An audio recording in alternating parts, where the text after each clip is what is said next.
this is my lab report on projectile motion. In this lab, I analyzed the motion of a crumpled paper ball using video tracking and compared the results to a computational model with and without drag.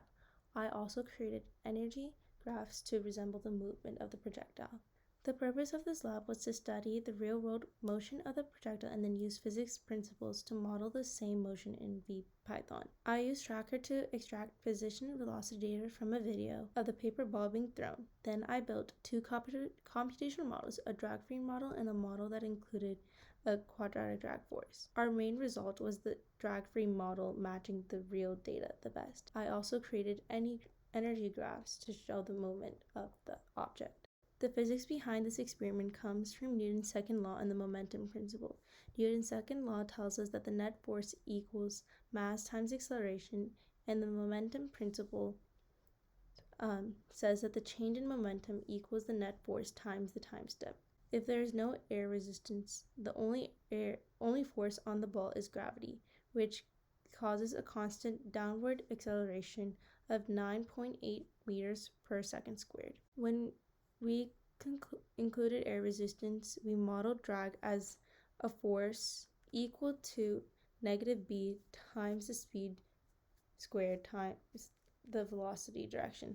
This force always acts opposite of the motion. The system for this experiment was the paper ball. The surroundings were gravity and air resistance. I recorded a video of a tightly crumpled paper ball being thrown. A meter stick in the frame provided a scale. I then imported the video into Tracker and used it to mark the ball's position in each frame. The Tracker produces graphs of x versus time and y versus time. From these graphs, I extracted the initial conditions of the motion. These included the starting x and y positions and the initial velocity components in the x and y direction. These values were then used as inputs to the computational model. I created energy graphs in VPython to track kinetic potential and total energy over time. Kinetic energy is calculated as 1/2 mv squared, potential energy as mgy, and total energy as their sum. Each energy value is plotted at every time step using color-coded curves, red for kinetic, blue for potential, and magenta for total energy. These graphs show that the kinetic and potential energy trade off as expected, while the total energy remains nearly constant, which confirms that the drag on the crumpled paper ball was very small. Using the initial conditions from Tracker, I built a computational model based on the momentum principle. In each step, I updated the momentum using net force and then updated velocity and position. I ran the model twice, once with no drag and once including the drag force. A screenshot of the code is shown here, including the momentum update and the drag term. Here is an example of the VPython output.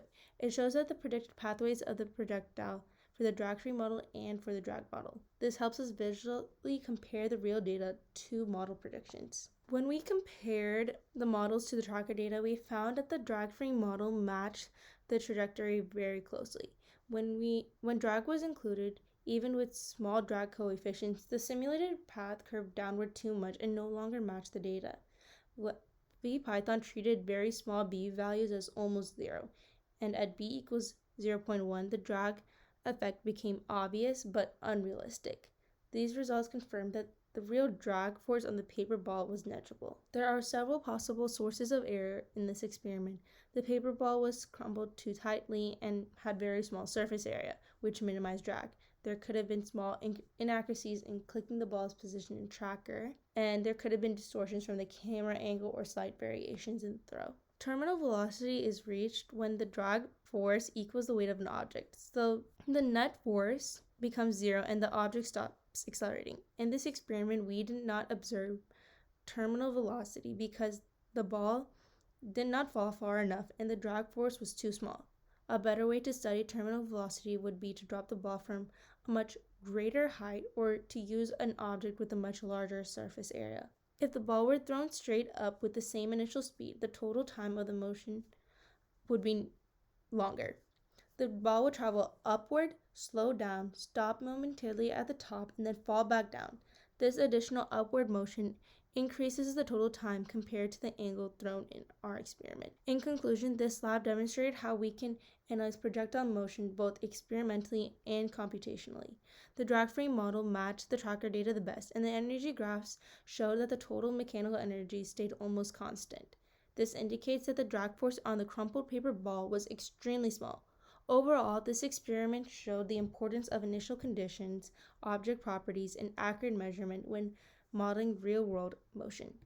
Thank you for watching.